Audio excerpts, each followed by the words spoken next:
Hello, welcome everyone. How are you all doing today? I hope you're doing great on this beautiful Thursday. Dr. Thelá and I are excited for day 4 of our series. This has been absolutely amazing. I hope you all have been getting something out of it when it comes to minding your business benefits, right? We talk about minding your business, but we also want to mind our benefits. And so Yeah. I will do an introduction and then hand it over to Dr. Thelá. Today, we are going to focus on navigating the maze. So, the first day, we talked through retirement. The second day, we talked through healthcare benefits. And the third day, we talked through life insurance and legal plans. And so, if you missed those, go back, watch. And you can always reach out to us if you have any questions or would like to meet for a consultation. And so my name is Jasmine Smalls. I am a certified financial planner. I have worked in the corporate space at large broker dealers like Fidelity, JP Morgan Chase, Edward Jones. And so I have connected with thousands of individuals and been able to help them along their financial journey, whether it be helping them navigate debt management, savings, all the way up to investment strategies through retirement or our more or through just regular traditional investment accounts, and helping them actually set themselves up to not only take care of themselves in the present, the future, but also leaving something for their legacy. And so I do currently have my own firm. It's called Jasmine Smalls Consulting, where I work with individuals and small business owners, and I help them with navigating how do you build a business but also make sure you're saving for retirement. How do you make sure you're saving for these different competing goals?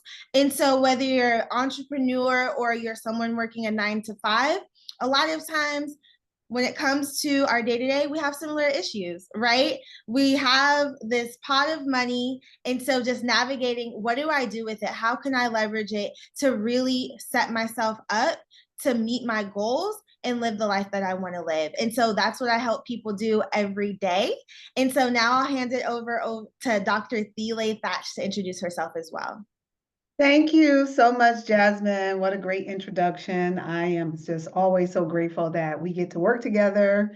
One little secret nugget I'll share, we also get to work out together because we belong to a amazing networking group called Black Girls Run. And so I shout out to Black Girls Run and shout out to another organization that we met each other through, and that's the Los Angeles African American Women Public Policy Institute. And so I want to give a shout out to LawPi, just for those, especially women of color who are listening and looking to connect with like-minded people in LA or around the world. So who am I? Dr. Thelá Thatch, always trying to give you some nuggets, some resources, connecting you with the people that are in my life, like Jasmine, who make my life better.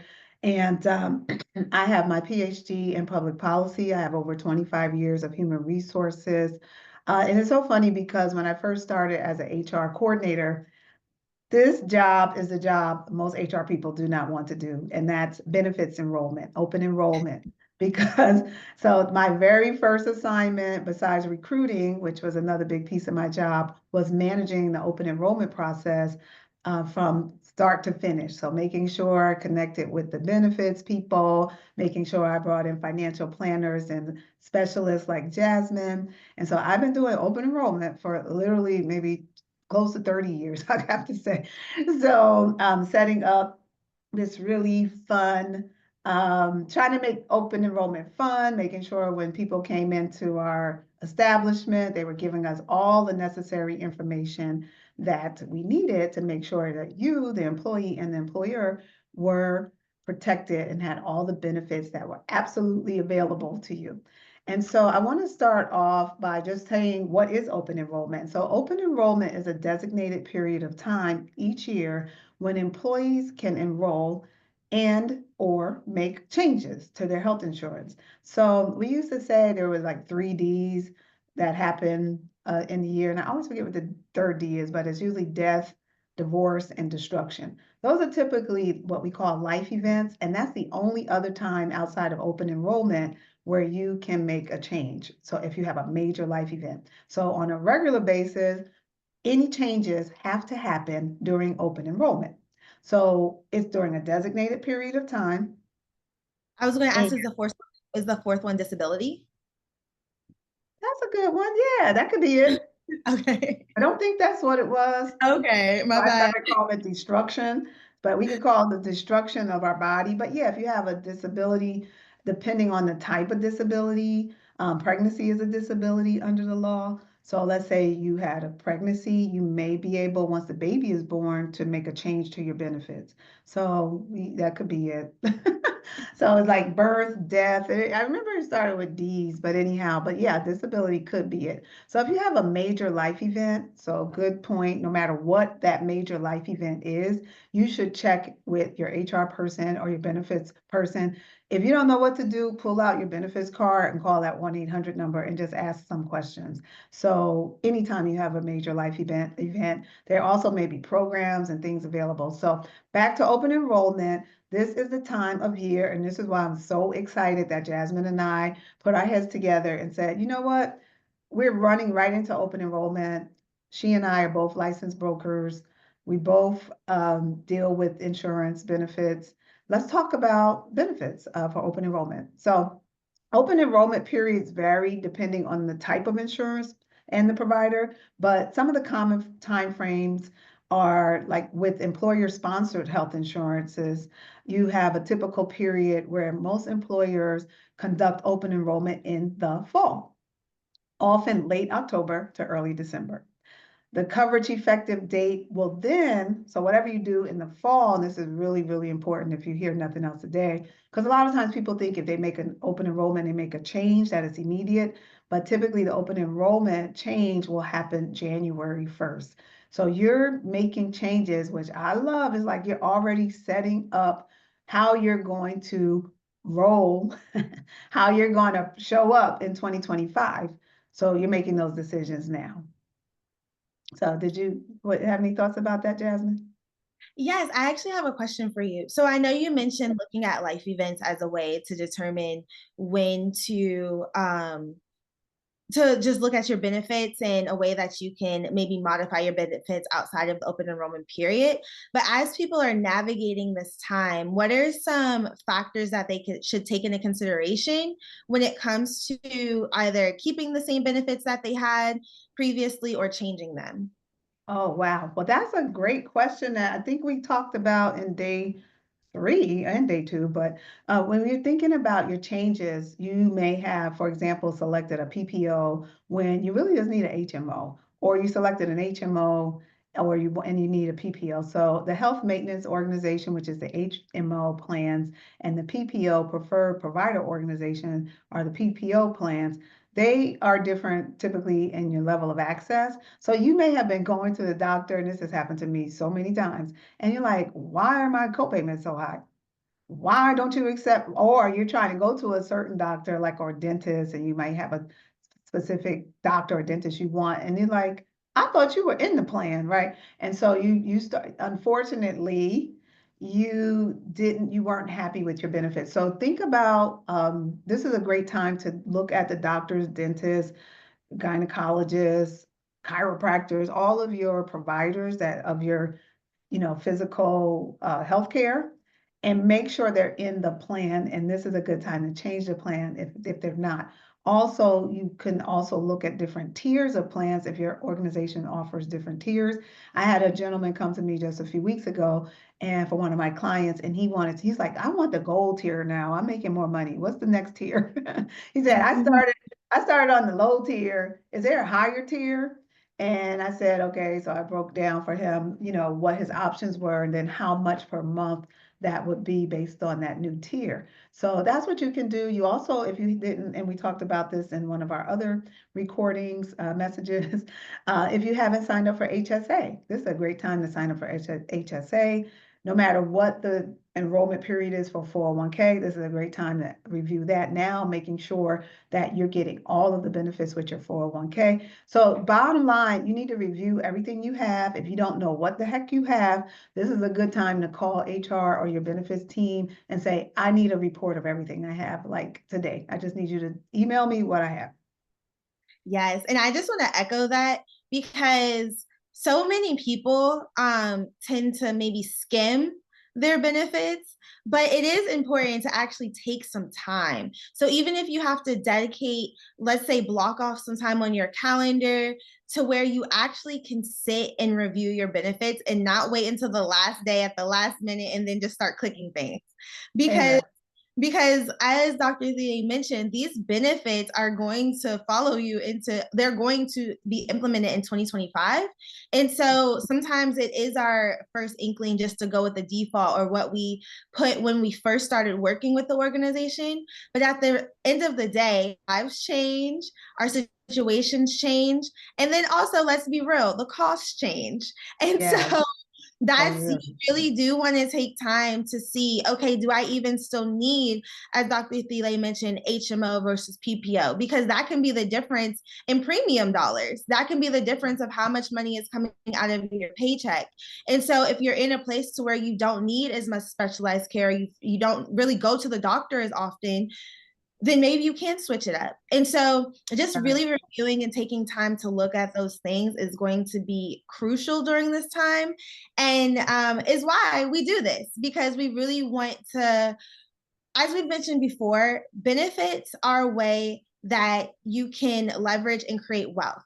And when I say wealth, yes, monetary wealth, retirement plans, and even tuition reimbursements and gym reimbursements, these are all things, getting that money back. Yes. These can all help really impact the dollars in your account.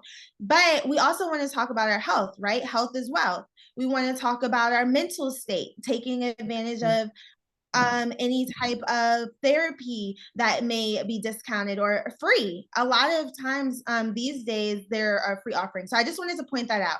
Take some That's a great time point. and really, really look at the benefits. I think that's, brilliant to point that out because as I mentioned, I've been doing open enrollments for a long time and it can be really overwhelming.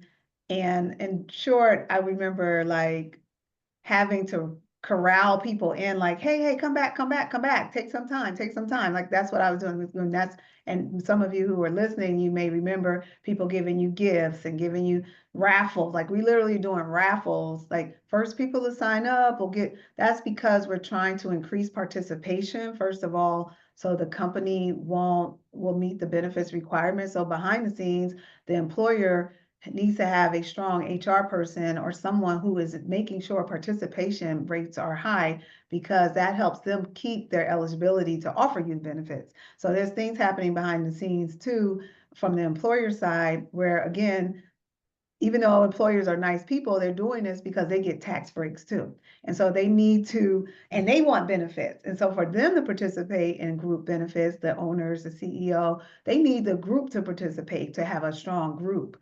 And so it's really important to participate. And here's the thing, I like what you said, Jasmine, so brilliant. I wish I would have thought like this more. And I probably wouldn't even be, you probably wouldn't even see me because I'd be on an island somewhere in the Philippines on an island is, when you're paying for money out of pocket, if you think about, okay, I normally would have paid $1,000 for benefits.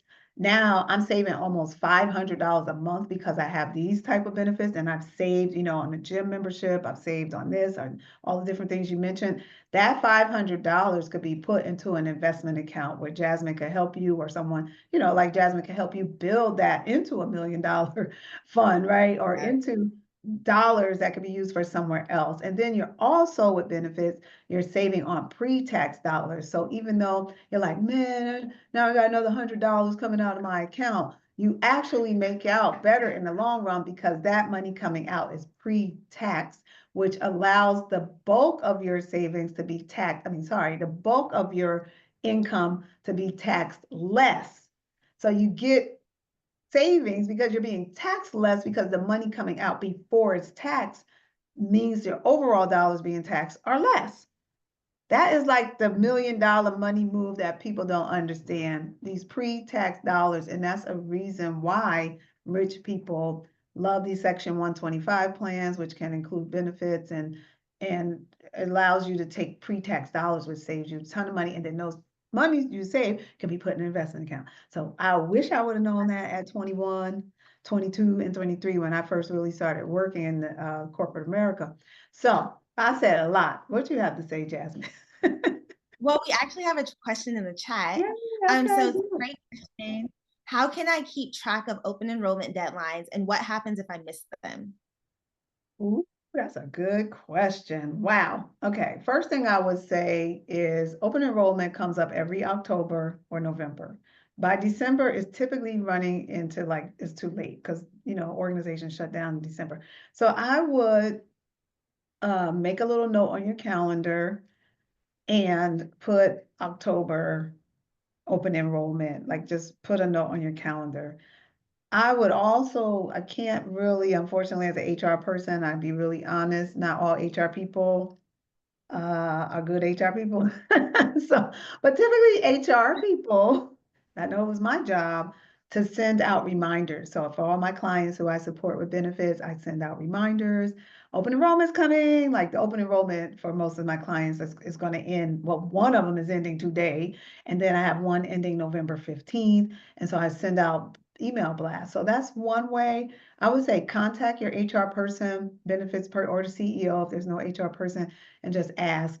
I will say coming up by the end of this month, great question, Maisha, because you're going to know about this, is I'm creating an HR and DEI calendar, which will have like reminder dates for a free downloadable resource. So that's something that's been on my heart is like how to make sure everyone knows what to do each month. But I promise you, October and November are open enrollment months. So make sure you write Yes. that down. That's it. I have a follow-up question to that. Yes. So Mhm. on the other side of that, because we have focused more on the employee experience. So as Mhm. employers, what are some of the best practices when it comes to engaging your employees and actually taking advantage of these benefits? So you mentioned a couple as far as setting reminders, sending Yes. out reminders, having fairs. But is there Yes. anything in your experience you found to be some of the most effective ways? Yes. Yes, I get so excited. This is when you see my HR nerdiness comes out. So, one of the campaigns that I've done numerous times in my career is this campaign around the three E's: educate, encourage, and empower. And so I constantly, everything I do is around educating, encouraging, and empowering people. And so that's this real strategy when it comes to open enrollment is building awareness, educating people. And so what I would do is like as an employer, you would designate someone, the office manager, your HR consultant, whoever, and once a week, tell them a little fact about one of the benefits that's available. So it could be like, did you know we have a legal plan? Learn more about the legal plan and like literally put some cookies out or some, healthy snacks out. So every week in the break room where people can see it, you send a little nugget about that plan, like, and just pulling out things that are in the plan. Did you know we cover 90% of all medical benefits or whatever that is, create a cycle of kind of a campaign for the next, 8 weeks during open enrollment. Every week we're going to teach you something new. And then one of the bigger things that I like to do is have a big open enrollment um, kind of drop in lunch and learn. And guess what? They get food. So they don't have to buy lunch that day. They're gonna have healthy either salads, pizza. You always gotta say healthy because you're not doing benefits and not being healthy. And so, but people want pizza too. So you can have pizza, you can have salad. But the point is you building excitement around it, like, yay, and it's showing you're a good employer. And you can bring in people like Aflac, Colonial Life, who shameless plug, I do both of those.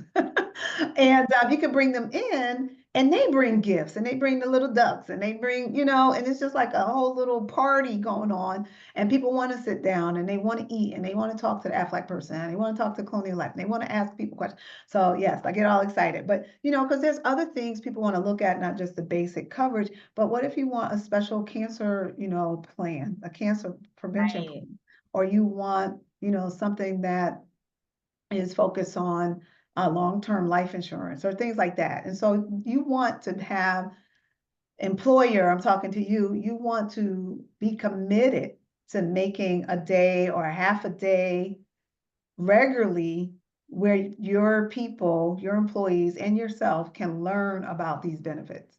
And so that's what I say to employers, and that because honestly, people don't know they have them. I ask They people all don't. the time, what benefits do you have? What do you mean? I'm like, do you get your teeth clean?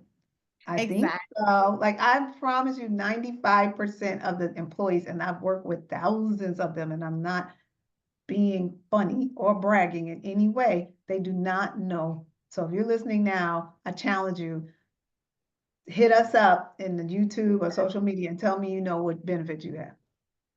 Exactly. Even for me, as someone who one of my niches is retirement. And so I go into businesses and I talk to their employees about their retirement plans. And so it's always I want to say it's always nice, I believe, for the employee experience to be able to actually talk to a specialist. So to what Dr. Thiele was saying, having relationships with your vendors, I feel like is so important as well, because having an actual person that you can bring in, and because people, when they think of an Aflac, right, that sounds so big, but if they can think of Right, Dr. Thiele, or when they're thinking of a retirement plan, that can be daunting. But if they can think of Jasmine, oh, right. let me go talk to Jasmine, it makes it more personal. And it also, I believe, gets people more engaged and willing to ask questions, because they know Mhm. that they're talking to a person versus a big organization. And so Exactly. that's one thing I would add, just having those relationships, as was mentioned, having a continuous conversation around benefits as well is helpful. Mhm. So we know open enrollment happens at a specific moment in time, but even leading up to that, or ongoing, putting out fillers, reminding people of taking advantage of your watching your health. So retirement accounts, typically you can sign up at any time. So being able to remind people, hey, have you checked your retirement account? Have you met with anyone?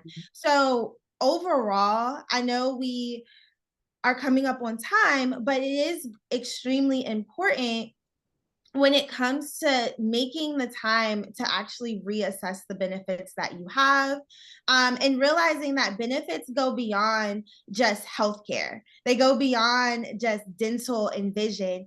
Mhm. And also being strategic about it. I can say for me personally, for example, I didn't sign up for all of the benefits because I didn't need every last thing that was available to me. It didn't necessarily make sense. And there are some benefits that I kind of skipped year to year. And Dr. Thiele, let me know if this is best. But for vision, for example, I wear glasses, but my prescription doesn't really change. It hasn't changed that much over the past decade. Yeah. So one year I would have vision, pay for it, because I wanted a nice pair of glasses. The other year I didn't, and I just get my glasses off the internet because Right. I'm like, I don't need it. And I know vision's one of those smaller dollars, but dollars add up. And so Right.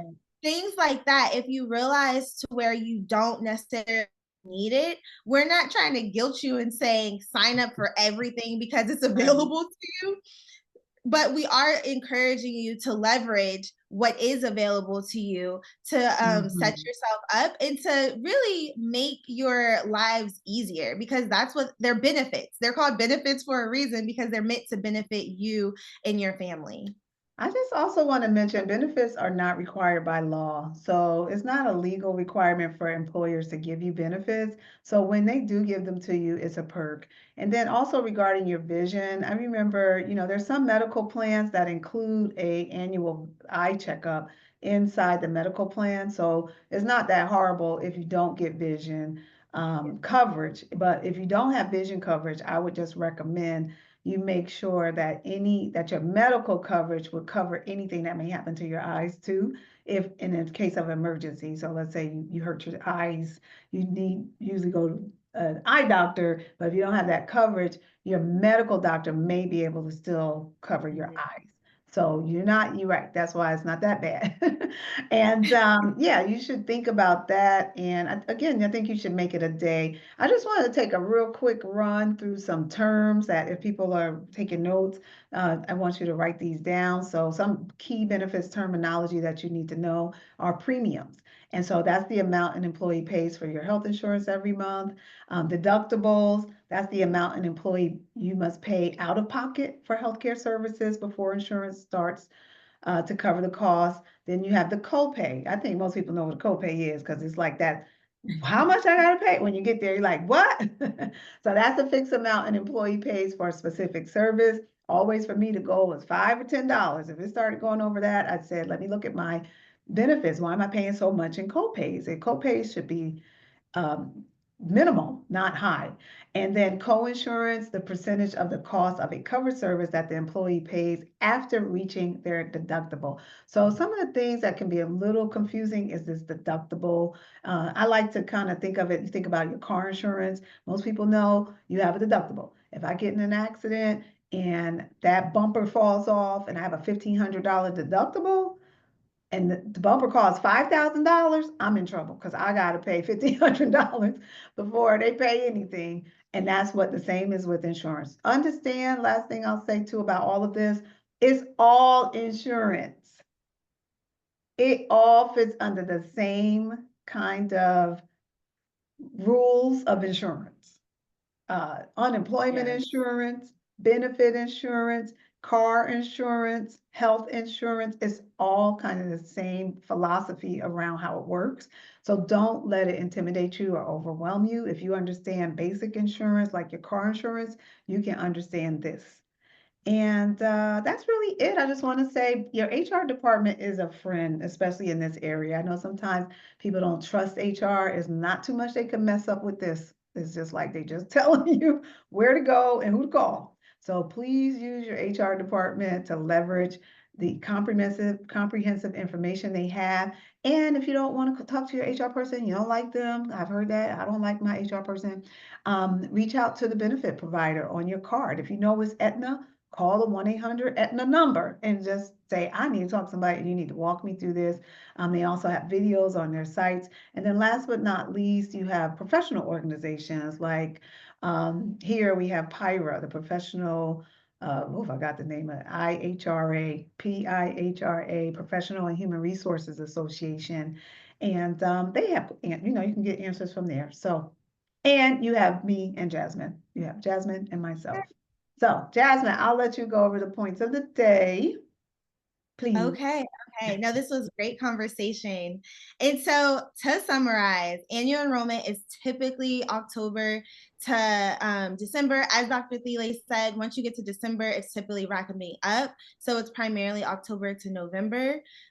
Leverage your HR department. We do realize you may not be friendly with them or they may not be the best, but there are resources available to you, including us. We can help you navigate as well. And also, as Dr. Thelá said, actually just calling the providers themselves. Brokers, professional association, network groups, there are different organizations that you can leverage. Review your current benefits. If you are pulling out key points, review your current benefits and reassess usage. Please let that be one of the main ones. Understand your actual plan options, and then check for life changes and benefit changes. I know Dr. Thelá mentioned that at the top of the call. We do not live life in a vacuum by any means. Life be lifing. It happens and it will continue on.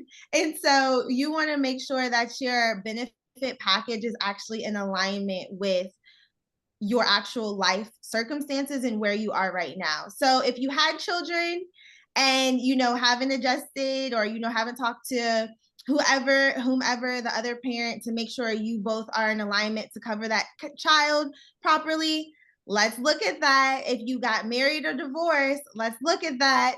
Yeah. So these are, or if you're pregnant or trying to get pregnant, right? That could Oh, also be.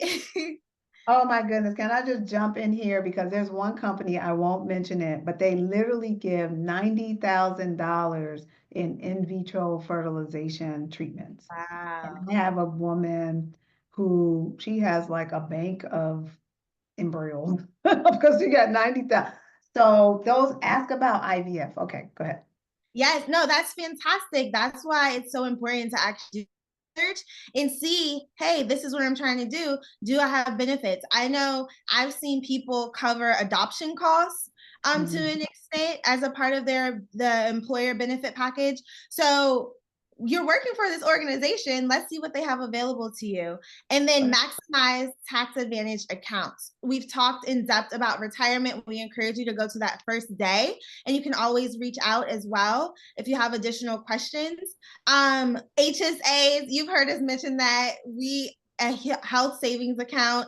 If you don't have that available because you don't have a high deductible health plan, flexible spending accounts is another route you can go. But utilizing these tax advantage accounts, taxes impact your coins, right? They impact your dollars and what you can actually use. And so there are accounts out there that are actually tax advantage to where you're not getting taxed on that money. And HSAs, you don't get taxed on it coming in and you don't get taxed on it going out as long as it goes towards qualified medical expenses. So it's a legal way to avoid tax. So, Right. so we just encourage you. I know we're at time. My name is Jasmine Smalls. As I mentioned, I'm a certified financial planner who helps people navigate retirement planning, and also just building and leveraging their wealth, including the benefits that they have with their employers to maximize and set their futures up for success. And so you can find me at jasminesmalls.com. That's the easiest way. Go to jasminesmalls.com and then it'll take you to a place where you can schedule a consultation, or you can connect with me on my social media. I'll hand it over to Dr. Awesome. Delay. Awesome. Thank you so much. Well, as you may have seen already, you can find us, this information on YouTube. Right now, you can find me at Thelá Thatch, Thela. You see my name, Thatch, Thatch. You can Google me, but I have a website, thelathatch.com. And you can go to YouTube and put in Thelá Thatch or Jasmine, and you'll find this information. I'm so excited that I am here to give you all the secrets that I've learned in corporate America. And so please just reach out to me. My favorite is to answer questions on Instagram at Ask Mrs. HR, my alter ego, Mrs. HR, who is saving the day all over the world. I love that image. Okay. Yes, I she's love that image. I'm like, modest, but Dr. Thiele is legit. So flying through the world. But anyhow, I love doing this because I've met so many people who just are lost and confused in the workplace. And we hope, Jasmine and I hope that we can help you find your way. So find your way to us, jasminesmalls.com and thelathatch.com. And until next time, have a beautiful day.